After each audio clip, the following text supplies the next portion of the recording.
ГСП онлайн. Городские новости сейчас. Среда, 12:00. В главном корпусе УГТУ проходит презентация книги «Всегда в движении жизни». Ее автор – общественник Раиса Камболова. Она рассказывает про деятельность Василия Михайловича Сливкина.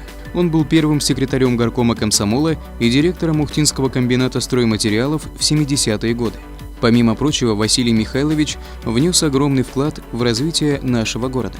Например, именно по его инициативе был построен первый корпус университета, а также обустроен парк КИО. Все, что я прочитал в этой книжке, конечно, нашло отклик в моей душе. Думаю, точно так же произойдет со всеми читателями, потому что личность колоритная. К слову, это первая книга, посвященная памяти Василия Михайловича. Раньше его персону незаслуженно обходили стороной.